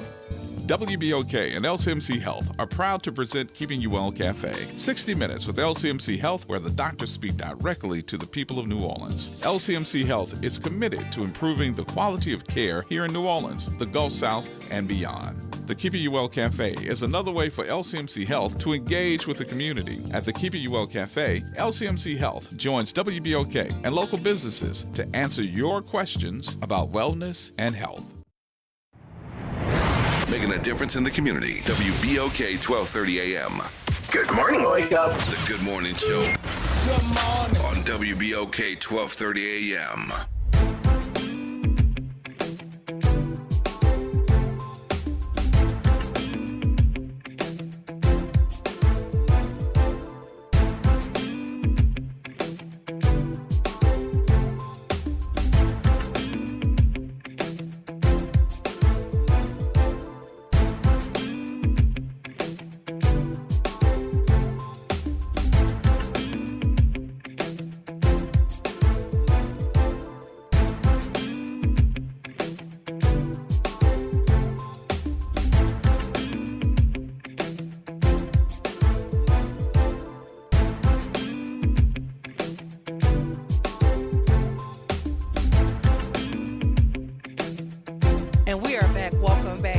Good Morning Show. I am your host, Dr. Ashanta Wyatt. Shout out to my super producer, Nara Sanders. And if you're just joining us, we were in conversation with Councilman Freddie King, giving us all of the updates that are taking place in District C. There's this big old crawfish ball going on at Federal City this May, and yours truly will be a judge. I'm just going to eat crawfish. I'm going to tell y'all right now. If it tastes good to me, I'm gonna be like the school board. Everybody get a vote. That's what I'm gonna do, Nara. Do like the school board people. Everybody get a vote. Huh? Everybody just eat the crawfish and vote for everybody. I crack me up sometimes. If I can't laugh at me, who will? Listen. We are supposed to jump into conversation with Morgan Walker, CEO of Bike and Vote, talking about why voting matters and the importance of representation. And that leads me into this this article. I'm not certain if you guys are aware, but the Associated Press is talking about Trump signaling that he's seeking to overhaul U.S. elections, including requiring proof of citizenship. And so this is nothing more than the same playbook of voter suppression, trying to figure out ways to circumvent the Constitution, to figure out ways to control voter outcomes. That's all this is truly about. And so it is imperative that we pay attention to what is happening. The article says on Tuesday, the president signed a sweeping executive action to overhaul elections in the United States, including requiring documentation proof of citizenship to register to vote in federal elections, and demanded that all ballots be received by election day. The order says that the United States has failed to enforce basic and necessary election protections. I mean, I would agree with that because, it's too easy to steal elections in this country. I'm with you when you're right, Mr. President, and calls on states to work with federal agencies to share voter lists and prosecute election crimes. Oh, you talking about like paying $277 million to ensure that the seat belongs to the person who's going to give you access to the government? I'm with you when you're right. It threatens to pull federal funding from states where election officials don't comply. See, that's the game. It threatens to pull federal funding from states where election officials don't comply. And what he's saying is, if you're not a MAGA-leaning governor, he's going to attack your city, your state, your leadership, your power, your influence. That's what he's doing. He wants to control. That's why people do the things that they do when they get positions of power, because it's about control. Because if this was about full transparency, if this was about access, if this was about ensuring our rights that are afforded to us per the Constitution, you wouldn't be trying to limit things through executive orders, or if you're in the state, limit things through proposed constitutional amendments, especially when you lost on a larger scale. So you want to try to backdoor and get your way anyway. Anybody who doesn't comply, they're going to pull federal funding. That's what he's doing right now. It's an all-out assault on higher education. If you don't comply with their diversity, equity, and inclusion dismantling initiatives, then you risk losing funding. There are some places and spaces who've pushed back because they know that diversity, equity, and inclusion is about making certain that the best people make it into the best positions to give us the best outcomes. It's not about silencing minorities or preventing minorities from having access to opportunities. Because they like to tell you about everything when it comes to higher ed except legacy admissions. They haven't said not one thing about that. Because I'm going to keep reminding you about Operation Varsity Blues. That wasn't poor minority people trying to steal their way into what they consider to be prestigious institutions. That was wealthy, well-to-do elite folk whose children have the best of everything, the access to the best tutors, the best school systems, and they still thought they needed to cheat their way into higher education. But every time you talk about waste, fraud, and abuse, you want to look at the least of folk. You want to look at the bottom of the barrel in terms of economics, talking about waste, fraud, and abuse, when all of the waste, fraud, and abuse typically happens at the top. Wealthy people scared to lose wealth, so they start to cheat systems to ensure that they can stay wealthy with the money they already done stole from somebody in some system somewhere. Their generational wealth isn't earned. It was made on the backs of the very people who they're now trying to use governmental systems to further oppress and suppress. So now the president is looking for ways to curtail the United States voting system. The move, which is likely to face swift challenges because states have broad authority to set their own election rules, is consistent with Trump's long-standing of railing against election processes. He often claims elections are being rigged. Yeah, because you're rigging them. Even before the results are known. Yeah, remember you told us you weren't worrying about it because you knew y'all had it before the results came in.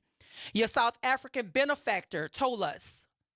You told us you weren't worrying about what the election, what the poll said. You didn't want to worry about what the results said. You knew what the outcome was. You said that yourself. So he often claims elections are being rigged. Yeah, because you have insider information there.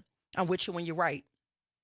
And has waged battles against certain voting methods since he lost the 2020 election to Democrat Joe Biden and falsely blamed it on widespread fraud. This is the reason why he's gone full villain, because it's revenge for him.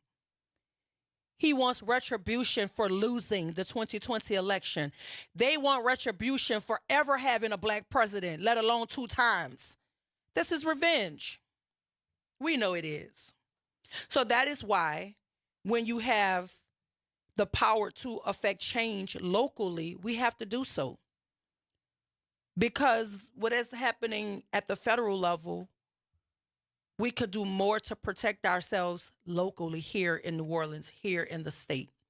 Even though we have a MAGA-loving governor who believes in all of these temper tantrum executive orders that are being scribbled on paper by his leader, the leader of his cult. So we have to vote. We have to vote. We have to make certain that we are participating in our democratic process. And y'all have to forgive me. The councilman stepped in. Leslie Harris, Councilwoman Leslie Harris, was supposed to be here, and so he just kind of stepped in. And I know there were some of us who wanted to talk about the sanitation contract. And here's the thing: I'll reach out and ask the questions that you want asked. Forgive me for missing your question.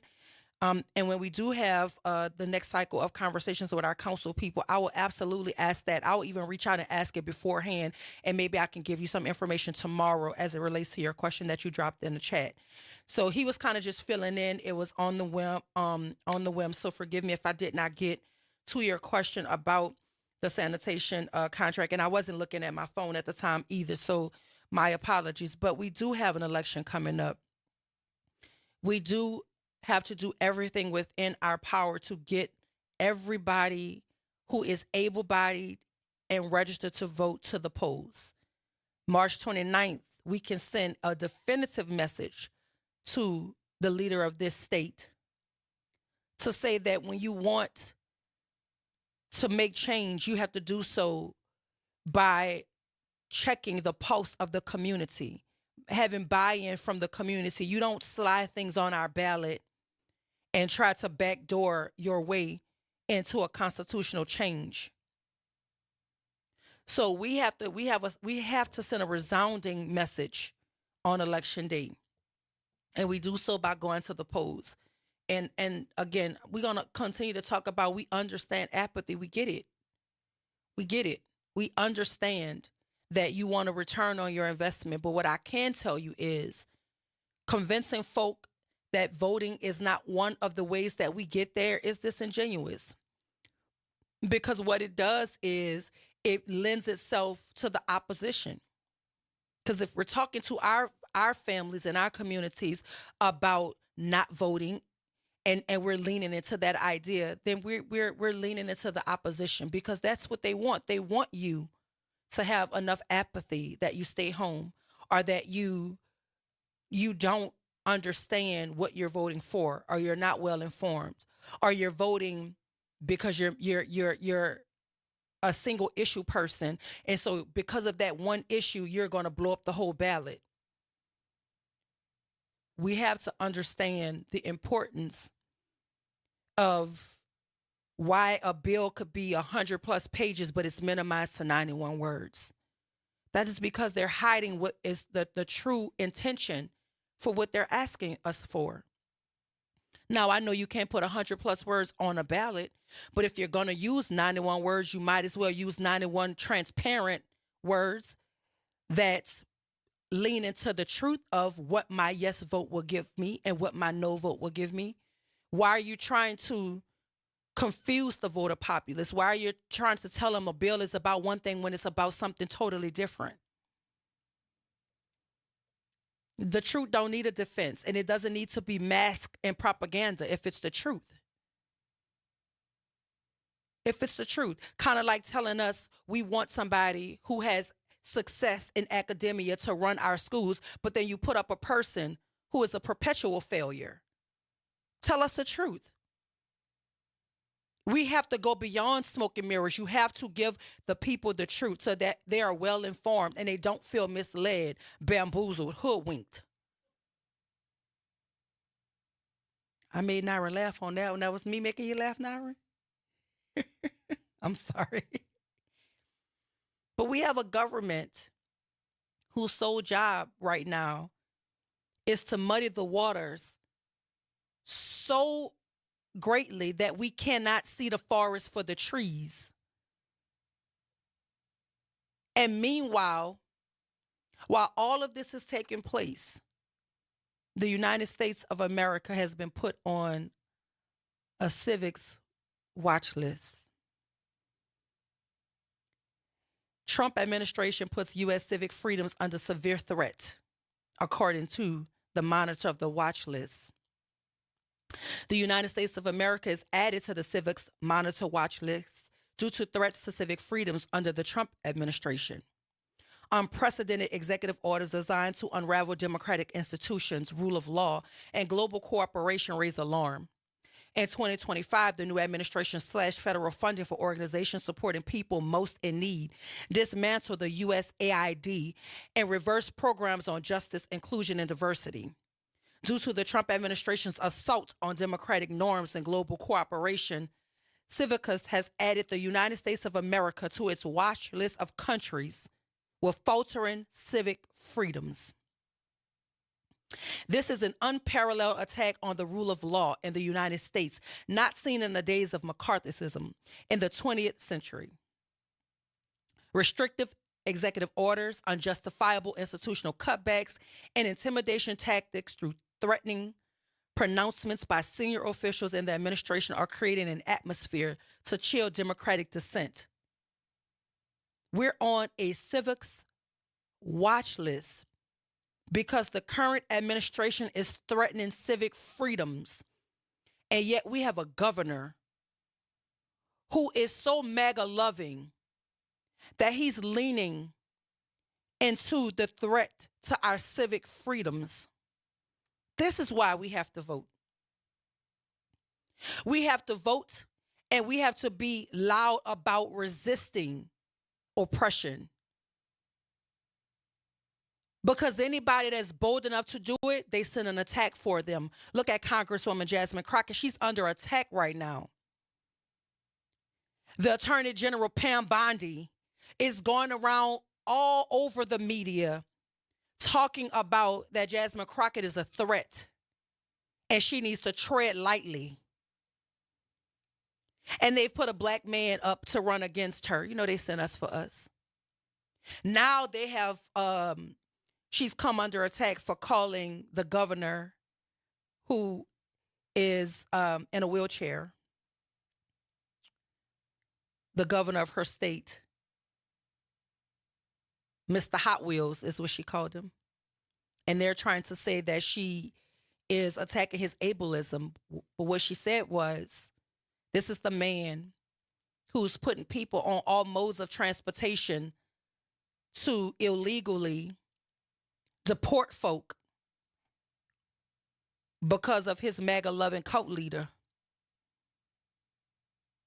Because I don't understand why the moment something is said that the right doesn't like, they go on attack. But you have a president, a current president, who attacked disabled individuals, mocked them on national TV during a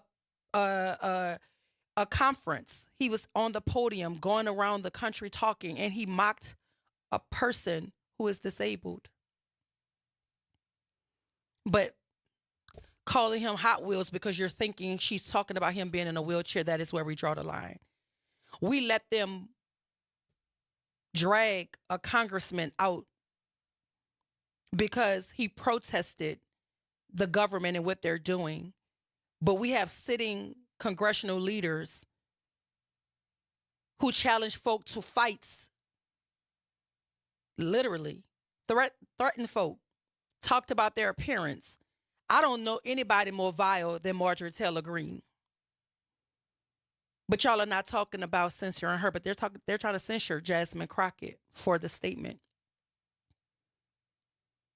And then you have these people who are appointed by Trump going to these Senate hearings and the Congress, and the folk are questioning. They're not answering any questions. This man has single-handedly imploded the way government even operates. And now we're on a watch list because the United States is a threat to the civic freedoms of Americans. Could you imagine your country being treasonous against its people? But I think it's all about hurt feelings. His feelings are hurt and he wants revenge. And it's so crazy because we've had a breach to national security so great that if this happened under anybody else's watch, everybody involved would have been fired. Heads would have rolled. But because it happened under the watch of the person who put these inept, unqualified folk in positions of power, he's excusing it. He doesn't see anything wrong with it. He said the platforms, some of them are so hard to use, and I mean, they're doing their best. And no, I'm not going to blame them. It's technology. They're doing the best with what they have, and that's his excuse. They're excusing it. They're blaming the Atlantic journalists for being added to the group chat. And they were talking war plans and targets. And now they're saying it wasn't classified information. So it was okay to talk about over Signal. That's the app that folk normally use because they think it's more secure. So they talk to, to people, if they're in multiple relationships and things of that nature. That's typically what it's used for. But you have the government using Signal to talk about airstrikes and war plans and targets. And you have the president of the United States saying he sees no issue with it. Not one person has been fired, reprimanded for the callous way that we're handling sensitive information. And Pete Hegseth is noted in saying that folks should lose their jobs for that sort of breach. But that's when he was pandering for a job. But now that he's in the job and he's part of the breach, they don't see a problem with it. Donald Trump wanted you to literally an all-out assault about Hillary Clinton's emails. Remember that? But you're talking war plans on an app with a journalist, and nobody realized he was there.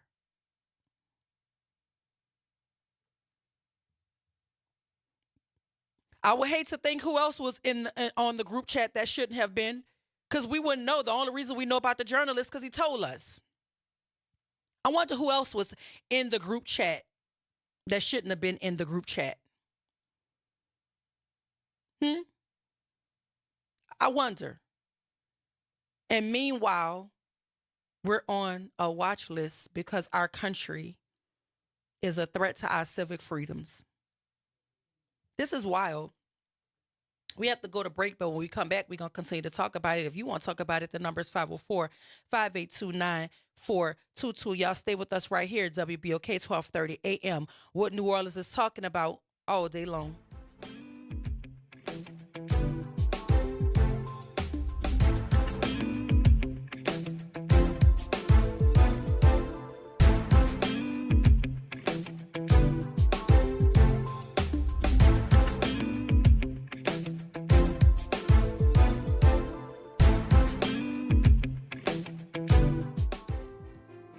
National World War II Museum. Located in the Warehouse District of New Orleans, the National World War II Museum tells the story of America's experience in the war that changed the world, why it was fought, how it was won, and what it means today. Visit them online at www.nationalww2museum.org for time tickets and safety information. Sunday mornings are reserved for a good word on WBOK. This Sunday, be sure to catch Dr. Kevin Stevens Sr., the pastor of Christian Unity Church, for service and a powerful, full, inspiring word. Listen live every Sunday morning right here on WBOK. Hey, everybody, it's Kimber White Dupree. And it's Graylin Brian Banks from the front porch. We're coming up next. Good morning, Wake Up. The Good Morning Show. Good morning. On WBOK 1230 AM.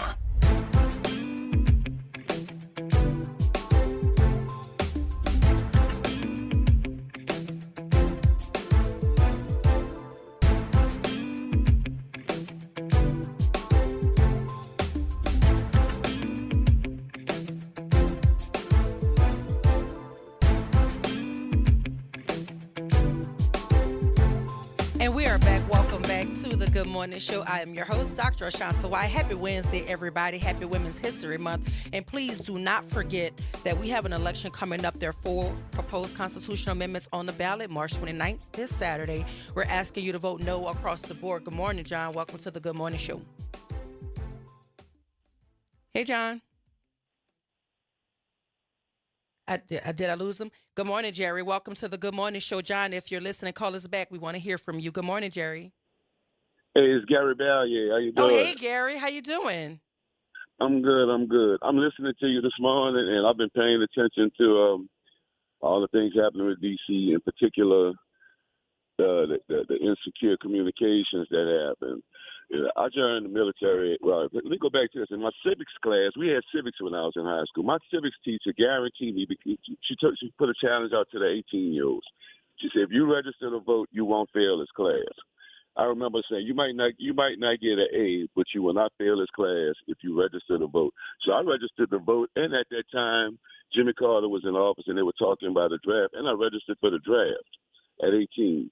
So I was guaranteed to pass that civics class. And my thought was back then, if she think enough for us to do this, it must be worth something. So around that point, I kind of started paying attention to what was happening in politics and government. But anyway, I'm going to fast forward to what's going on today. I've had a couple of security clearances while I was in the military. I couldn't tell. There were some things I did, and I have a son serving now in the same situation I'm about to talk about. There's times when you can't tell your family where you are, what you're doing. You can't get on the phone and communicate and talk to your kids. You know, there's things that happen that will threaten the security of the nation if you simply talk to a spouse. And when I heard that, and then what was odd to me was when they showed the pictures of the people who were on the call, there were no military members. I didn't see anybody in uniform in that picture. So I'm like, you got a bunch of civilians talking about a strike. I couldn't imagine being in service right now and not be outraged about the leadership. You know, and I'm worried for this country to see the tyranny, the government trampling on people's rights, stealing things that they paid for in the realm of like Social Security and the VA benefits. Those things they're frightening to me. And I wonder about the people who don't have the ability to fight. You mentioned handicapped people, but the elderly are not computer literate. They're trying to force you, if you're on Social Security, to use a computer. I can't imagine my mom trying to use a computer to navigate this system. There's things that's going on now that should never, ever happen. And anybody that hasn't paid attention from the first administration of this dude, now he has no guardrails. The first time he had people that would put him in check. Now everybody, all these Republican supporters, they're going along with whatever he says. This is mad.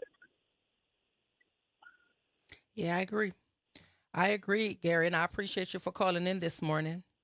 Yeah, and I want people to understand what's going on nationally is a thing, but you have more control over what's going on locally in your city politics and your state politics. Pay more attention to that than what that clown is doing. Because all are smoke and mirrors. Pay attention to what's happening here in your neighborhood. Thank you, Gary. Appreciate you. All right. Hey, John, we got you back. Welcome back to the Good Morning Show. Hey, good morning, Dr. White. How you doing, love? I'm great. How are you? Pretty good, pretty good. What I want to say about what the president is doing, you know, and this is where, I understand it's not done out of a real good intent. It's targeted to hurt certain people, but actually it really shouldn't. Because if you go to conduct business in City Hall or any federal business building, you have to, identify who you are, or any personal business or anything over the line. They want several forms of, verification. Elections should be monitored who's voting and not voting, because think about it. You have some states that will issue licenses, regular licenses, looks like mine and yours, to people who are not citizens. So how are you to know that this person is actually a citizen or not? Now, some states will do it like 180-day or something like that. They know they're here a worker and they're undocumented. They'll look just like your license, but you look at the issuing date and the expiration date is usually 180 days, and they have to go get it renewed. What I'm saying is, it's sort of like the riding in the back of the pickup truck law. And, every now and then they'll just start, when they need money fast, they'll start, writing a lot of citations, and most of the time they let it slide. Like, people might get mad, huff and puff, but when you think logically, technically they're right. They just hadn't enforced it, but technically they're right. You're not supposed to ride in the back of a pickup truck, because I witnessed something happen many years ago in the 80s. I bought a little Chevy S10. I was going up Irish Bayou, and it was around the 4th of July.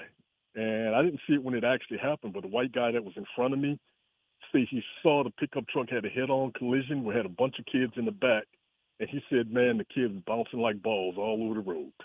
One of them ended up actually in the ditch in the bayou. They had to look for him. This was back in '87. So these things shouldn't be a challenge for Black Americans. They really shouldn't. What it's saying is we just need to tighten our game up, and we've been playing loosey-goosey and not having identification, not having our birth certificate. But most blacks are born here. So getting an identification and a birth certificate should be an easy layup. It shouldn't be a challenge. Because, see, all this is coordinating with that real ID. See, that's another way of trying to drive these people out of here, because this fool knows you can't round up 21 million and a half people. But you can create environments where it becomes untenable for them. You can't catch them directly, but you create an environment where they can't work.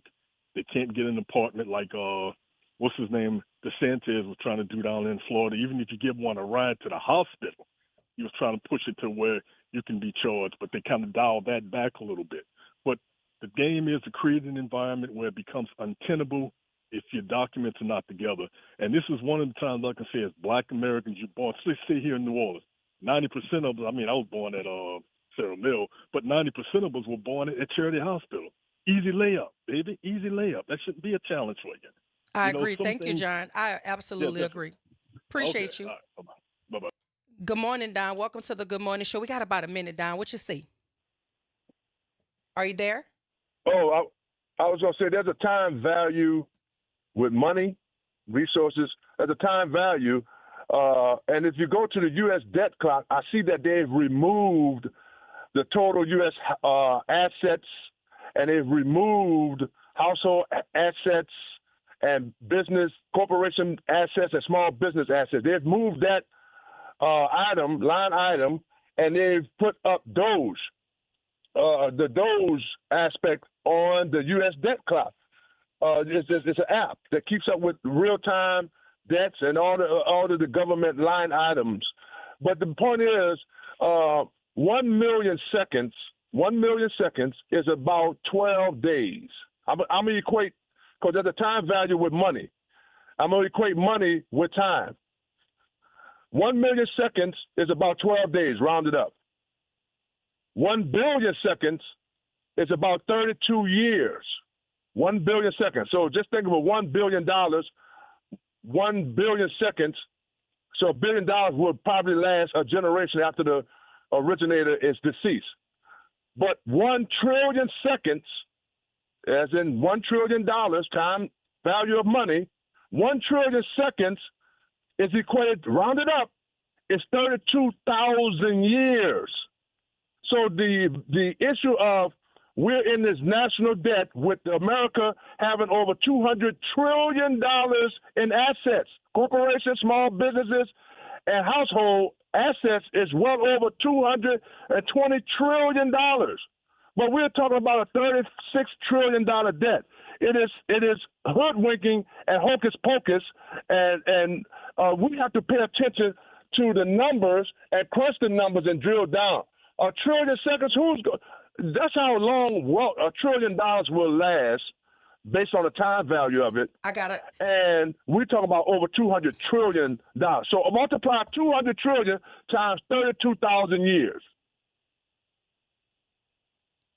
You asking me to do that? Like what you asking me, Don? Because we going to the bottom of the show. What you saying to me, Don?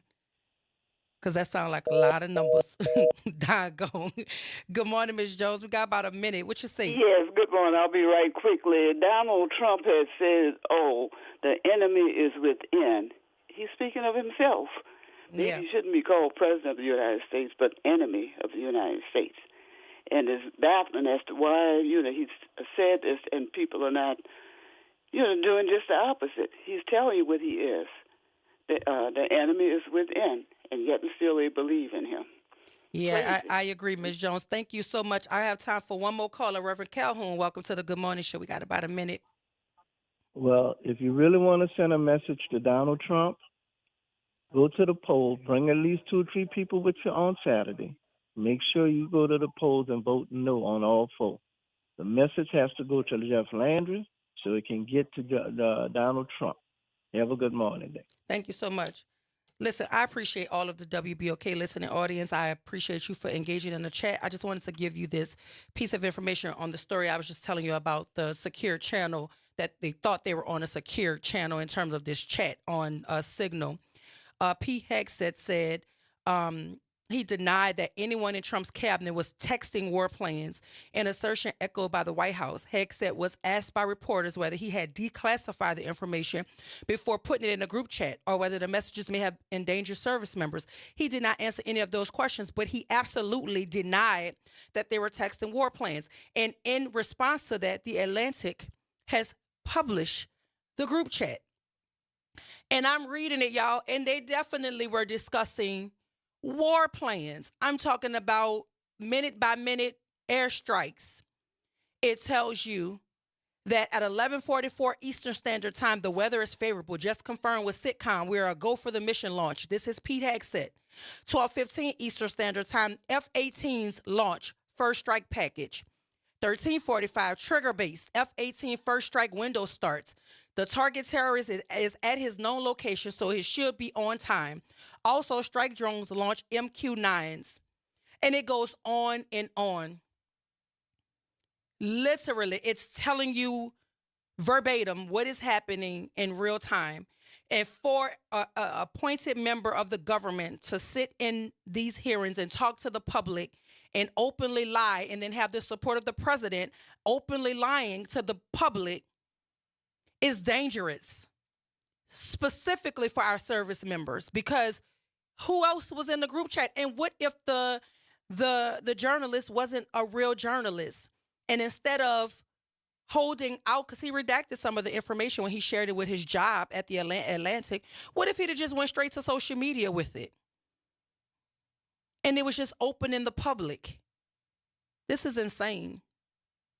So when we're talking about waste, fraud, and abuse, maybe we need to put mirrors up in front of these wasteful, fraudulent, abusive people and get them out of our government. Because now it's a threat to the United States of America. It feels very treasonous what is happening from within our own country. We're on a civics watch list because we're trampling on the civil liberties of American people. Y'all stay tuned. Up next for the Front Porch with Graylin and Kimba. But as far as the Good Morning Show and Dr. Ashanta Wyatt and super producer Naira Sanders, we're going to see y'all on the other side. Please go vote no on all 4 on March 29th. Y'all have a blessed one.